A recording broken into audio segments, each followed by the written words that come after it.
Hello everybody, welcome to another video.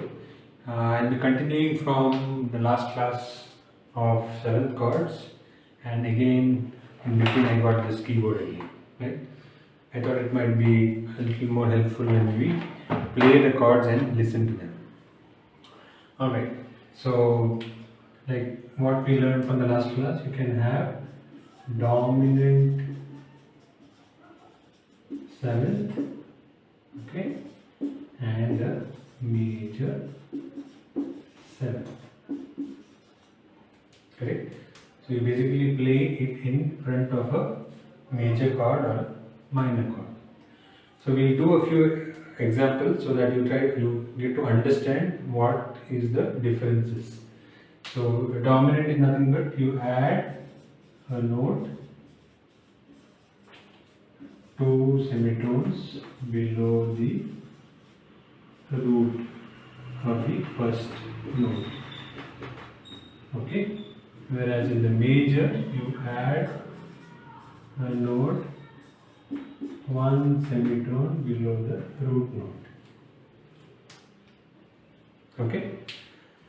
So we'll take an example of a D major chord, okay? So again this keyboard, right? Two black keys C, D. Now we want to play D major chord. So what is the formula for the D major chord or any major chord? It is 4 and 3, correct? Right. So for the first note is D, right? The second note will be 4 semitones. 1, 2, 3, 4. So it will be D, F sharp and A. Okay, so D, F sharp and A, correct? So now imagine you want to make it D major 7th, or I just write it as D7.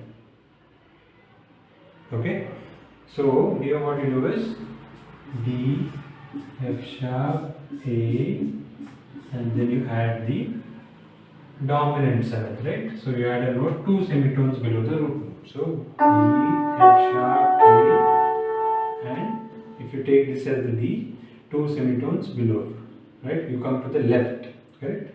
1, 2. So the note is C.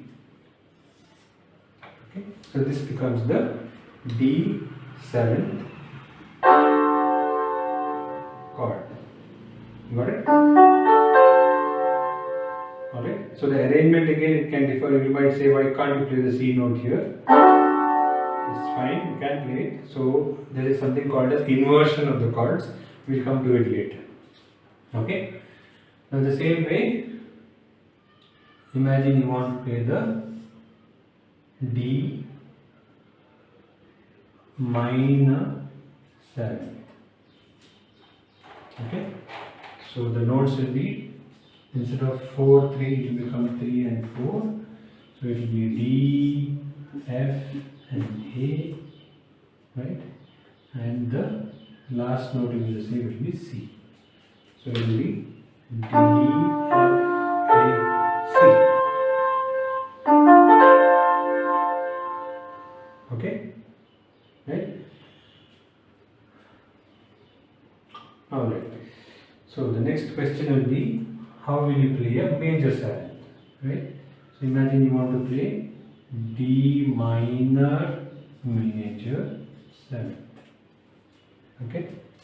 So again the D minor is the same, D, F, A, but instead of going two semitones, you went two semitones down, you go just one semitone, right? So you play the C sharp or the D flat note. Okay, so it will be D, F sharp, F, A,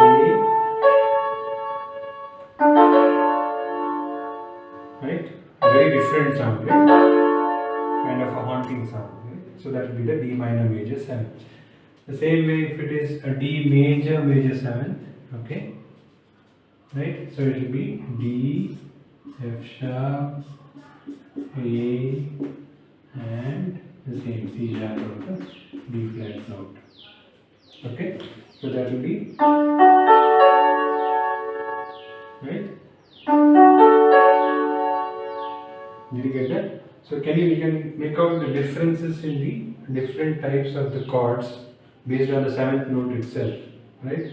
So if you hear just the D major chord, it is happy, sad. This is the D major seventh, right? Now it will be D major seventh, right? This was the dominant seventh. This is the major seventh. Then this is the minor seventh, right? This is the minor major seventh. Okay. So you can do the same exercise with other chords. Like if I go to the E major chord, right? Now E major will be right E, G sharp, and B. So this will be E seventh as the dominant seventh, right? This will be the E major seventh, right? Then you will have the E minor chord. This will be the E minor seventh. This will be the E minor major seventh. Okay, I have done a few exercises, same like last time. This is a daily brain exercise. Do your